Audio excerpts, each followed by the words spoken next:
안녕하세요. 토실댁입니다. 절약하기로 마음먹었다면 반드시 거쳐야 할 일이 있어요. 바로 고정지출을 조정하는 일인데요. 매달 비슷한 금액으로 어떤 항목에서 얼마가 빠져나가는지 확인하는 작업이 필요해요. 한 번의 노력으로 큰 효과를 볼 수 있기 때문에 이른바 일타쌍피 작전이라고 이름 붙여 보았어요. 한 달에 5만 원만 줄여도 1년에 60만 원. 10만 원이라면 한 해에 120만 원 여윳돈이 생기는 고정지출 다이어트. 그럼 저와 같이 가볼게요. 이번 주엔 가까운 지인의 고정지출을 정리할 기회가 있었어요. 평소 상담은 진행하지 않지만 지인분 요청으로 조언을 드리게 되었고요. 평범한 개인이 고정지출 줄이는 과정을 영상에 담아보려고 해요. 여러분께서도 현재 우리 집에서 더 줄일 부분은 없을지 다시 한번 확인하는 기회가 되셨으면 좋겠어요. 소개할 사례는 자녀를 모두 결혼시킨 60대 어르신의 1인 가구입니다. 가계부는 쓰지 않고 계셔서 계좌 내역을 보며 고정비 목록을 작성해봤어요.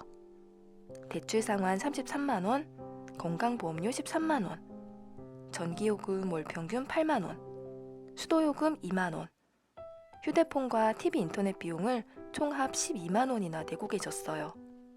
지출을 쭉 나열해 봤을 때 고정 비용으로 한 달에 70만 원 가까이 나가고 있었어요.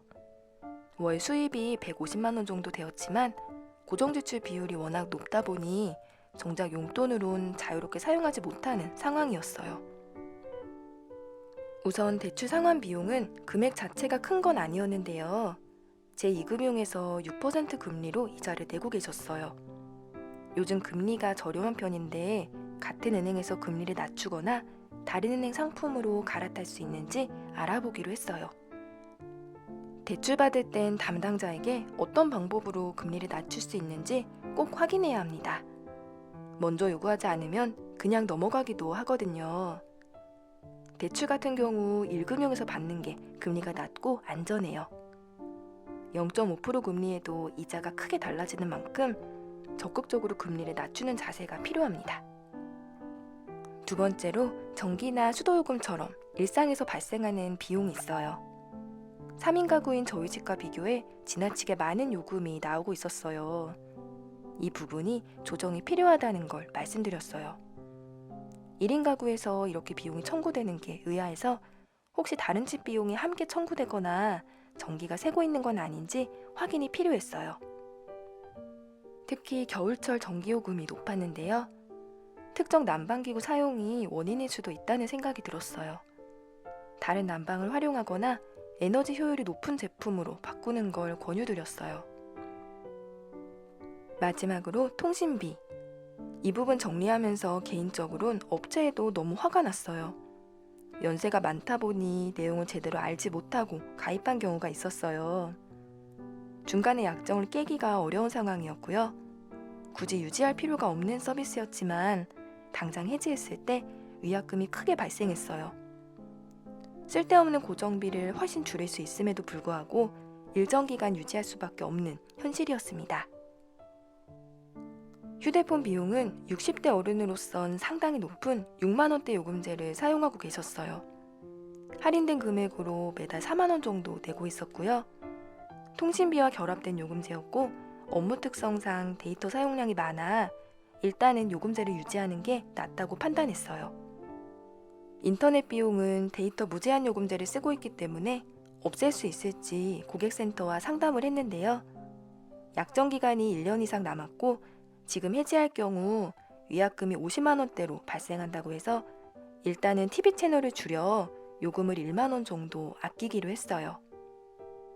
인터넷 요금은 보통 가입할 때 상품권을 받고 몇 년간 쓰겠다고 약정하는 경우가 많아요. 선물 받는 대신 월 요금을 낮출 수 있는지 상담원께 확인해 보세요. 저는 이런 방법으로 매달 고정적으로 나가는 인터넷 요금을 훨씬 낮출 수 있었어요.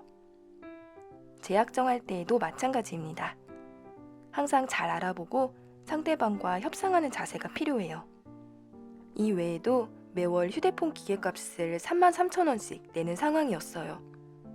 기계 할부금은 거대한 공용통신비를 만드는 주범입니다.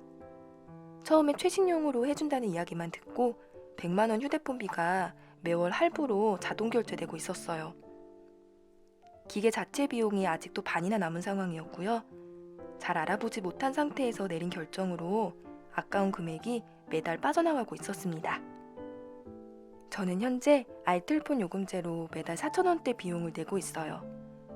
기계 바꿀 땐 이 방법을 사용해 보세요. 중고장터에서 새 제품을 1, 20만 원대로 구입할 수 있어요. 여기에 유심칩만 끼우면 비용이 저렴합니다. 저처럼 전화 본연의 기능을 중시하는 분이라면 이런 방법으로 통신비를 아낄 수 있어요. 대출은 저금리로 갈아탈 경우 매달 10만 원, 통신비에서 필요 없는 군더더기 비용을 제외했더니 15,000원 줄었어요. 해지할 경우 위약금이 많이 청구되는 상황이라 더 줄이지 못하는 것이 아쉬웠습니다. 수도 전기요금은 지금보다 4만 원 줄이는 걸 목표로 잡았어요. 기본적으로 전기 아끼는 방법을 알려드렸고요. 이렇게 한 달에 총 15만 원, 1년이면 180만 원, 한 번의 노력으로 200만 원 가까운 금액을 아낄 수 있습니다. 매월 나도 모르게 새고 있는 금액은 없는지 확인해 보세요. 저는 누구나 스스로 가정 경제를 운전할 수 있어야 한다고 생각해요. 아주 기초적인 지식만으로도 충분히 가능하거든요. 제가 돈 관리를 주제로 영상을 올리는 이유이기도 합니다. 해당 카테고리를 참고하시면 기본적인 재정 관리가 가능해요. 누구나 쉽게 할 수 있도록 가계부와 돈 관리 방법에 대해 구체적으로 영상을 만들고 있어요. 궁금한 부분이 있다면 언제든 댓글을 남겨주세요. 건강한 소비생활, 윤택한 가정경제를 만들기 위해 여러분과 함께 한 걸음씩 나아가고 싶어요. 영상 보시는 모든 분께 좋은 일이 가득하시길 바랄게요.